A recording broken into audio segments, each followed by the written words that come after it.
Heider's. Hyde Street Studios, and courtesy of the management for the Audio Engineering Society San Francisco section studio crawl, which we have not had since the lockdown. And I know before the lockdown, I every year would see the studio crawl come up and go, why am I not there? Yes. And the answer was, Sarah, my wife and partner for AEA ribbon mics, and doing that for 44 years, we were busy. Well, what really interests me is that over the decades, ribbon mics are normal. Everybody uses them. Nobody is afraid of them. People know their benefits, and that really is due to you. Well, it's myself and Ron Streicher and Right. a lot of really good people, Yeah. which is why I'm now doing Big Ribbon Stories. Yeah. Because it wasn't me. I just was the one who went, I should meet John Saint, because our chief engineer at the time said, yeah, well, I know those guys. And so after the AES visited him in New Jersey, and I went down, he had a full basement, which was his acoustic lab. And he was the last of the guys, last designer at RCA Ribbons. Mm. And he showed me how to re-ribbon a 44. Big ribbon, 1.8 microns thick. That's all of 78 or so millionths of an inch. It's big and thick, as opposed to 0.6 of a micron thick. Right. One in the Coles, before that the STC, before that the BBC, 4038s and such. So I got to learn something that was within my capabilities, but challenging. And then I came back to Pasadena because he gave me ribbon material, and he gave me some of the old tooling from the labs, not the one they used with the angles, but ones that were the lab-made specialty pieces for crinkling that were a sine wave. Okay. Interesting. So he said, here, they're throwing this away. I kept it all. I have more than I need. Good luck, kid.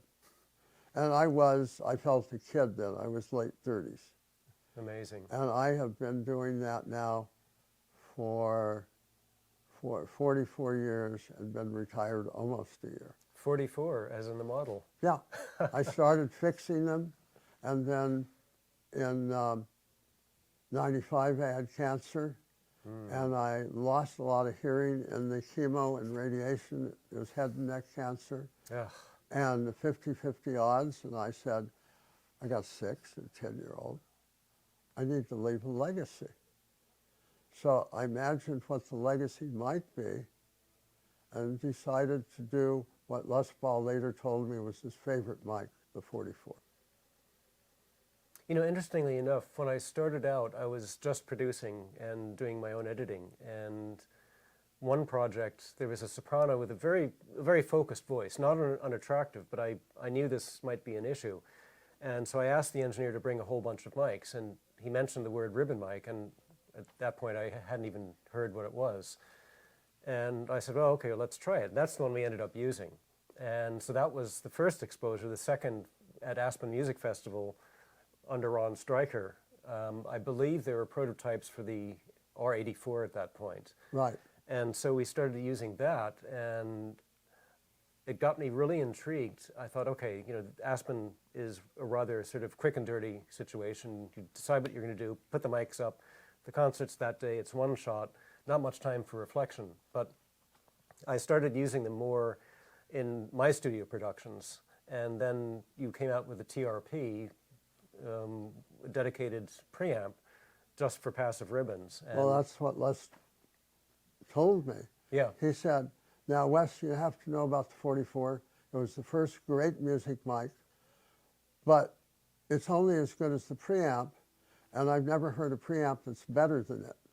As better preamps occur, I go, oh, that sounds more like the music I heard in the room. Right. It's consistent. So I was fortunate enough that we first made a microphone preamp with 84 dB of gain. Well, we showed it to Rupert Neve, and he said, yeah, transformers, yeah, that's a nice design. And people like it. I think that was the one Ron was using, and I wanted one. You were He no had longer making three it. of them. I had three of them. We only Yes. made 50 for Right. people we knew, WGBH Boston, Yeah.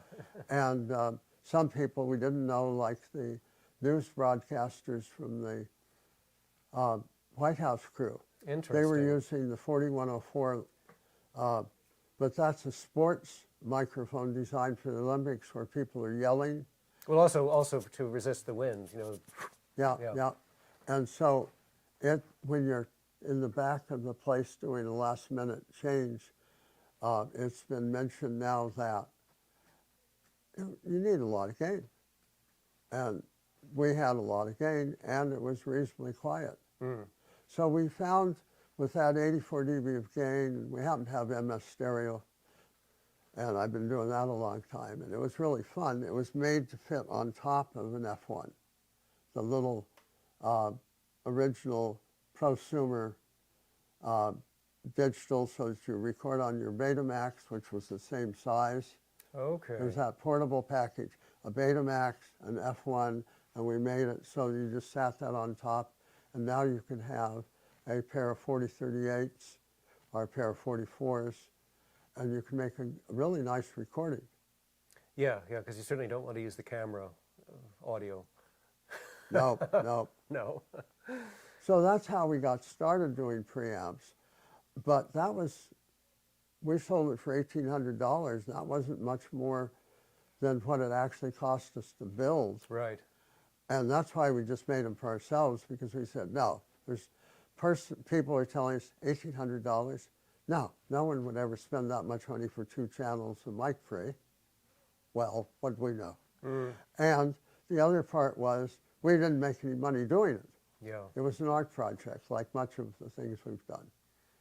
Well, it's really interesting how mic pre's have also progressed over even the past 2 decades, if not 3. And now we have so many flavors to choose from, and it's really delightful. I mean, you think back in the day, there were line amplifiers, and each studio, each record company would have different ones. So there'd essentially be a different sound, which is fine on the one hand, but if you want consistency, it's not very good. Well, I've had long talks with people about that over decades. And we just 2 weeks ago did an interview. Our chief engineer, Joey Krieger, spent an hour or 2 talking with his mentor, Fred Forsell, because Joey had been working with us on microphones and is a musician and loves to record with them, and just took it for granted that we had these really good sounding preamps, because that was the second generation when we went away from transformers. Right. Fred said some interesting things.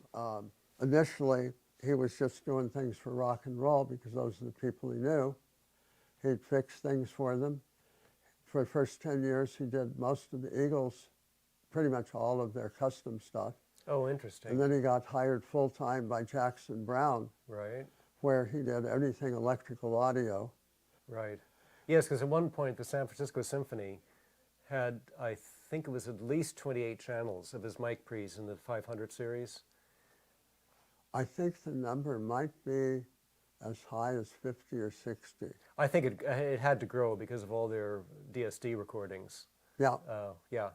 He said the problem was that as your channel count increases, the odds that something's going to start making little blip sounds or such are higher and higher. And he had been doing all this stuff for Jackson Browne and before for the Eagles, where you use it live. There could be no blips. And so he had been, his mentors were hi-fi people, Bascom King, for example. And he talks about this because they said the circuitry is important. The real thing is to listen to it and know what it's doing to the music. Try to imagine actually being at any point in the circuit and what that is doing to the sound. So he has that background that he brought to the rock and roll, and then where he started building custom stuff. After he started the 90s, he went, you know, it's so intense There's a fair amount of drugs around now. I'm a country boy who likes horses. Yeah. And I like birds, Right. and I like building equipment. And so he started doing custom stuff, but where he didn't have to be out on the road and he didn't work for one person. And we were very fortunate because I had been making these mics since '95 when I went through cancer treatment. And I had 50-50 odds. And I had to have head and neck radiation and chemo. That was the latest thing. Right. And the radiotherapist was really good. He said, "You're doing work for Stevie Wonder and such. You're doing important stuff." His grandmother was the first African-American licensed physician in California. Wow. And so he had kind of a long-term different view. He said, "Maybe I need to preserve your hearing." And so he worked it out so that he didn't hit the middle ear, inner ear. Great. And so I'm not deaf, which is usually what happens. Yeah. And that forced me into something that was really important. I didn't have to try to see if I could be golden ears. I had opinions, but they were just mine. And I didn't have bandwidth. I was down to 2 or 3 kilohertz. I was helping Les Paul clean his hearing aids between sets. And I ribbed him about it. You know, that this is Les Paul and you gotta, and I was just helping him because he lost his tool he used. And I just come from an AES convention. I had a tool in my pocket. And he said, "Oh, that will do for 2. We'll just break this wire in 2. You do that, you do that, I'll do this." And I was ribbing him, and he said, "You already need hearing aids, Wes, and you aren't willing to use them yet." And he was right. And, but he also told me that he'd never heard a preamp that was better than a 44. He always would listen to what the sounds like in the studio, and then what's coming back through. And every time he could improve the preamp, the mic sounded more like the music. And I think the better the whole chain is, the fewer mics one needs to use in a production. And that actually was one thing I learned in Aspen, was that ideal mic placement really was almost more important than, you know, having the latest and greatest. And Ron certainly has a good collection of mics. We were able to experiment, but really down the road when I got really good equipment, I noticed that too, that, okay, actually a well-placed main array is picking up so much. If I need a spot mic, it's really just for a little bit of emphasis. It's not the main thing. And that's one thing where ribbons come in, because working with vocal soloists, you know, you need just that little bit of presence. Of course, tell them not to move their head back and forth, but. Well, there's a classical engineer, Tony, in England. And this is why I'm retiring, because I'm so embarrassed I don't remember Tony's last name. Faulkner? That's it. What's interesting, we were in touch last week. That's so cool. Yes. And he volunteered that he's using ribbon mics more and more. And he's the one, when I made recordings as a performer with him, he was using M50s. Well, Tony, when he got his 44s, he said they were really great. He'd taken to places like Japan because he said he put it on vocalists. And they felt like they had a real audience. They felt like they were really important. And more to the point, they sounded like vocalists.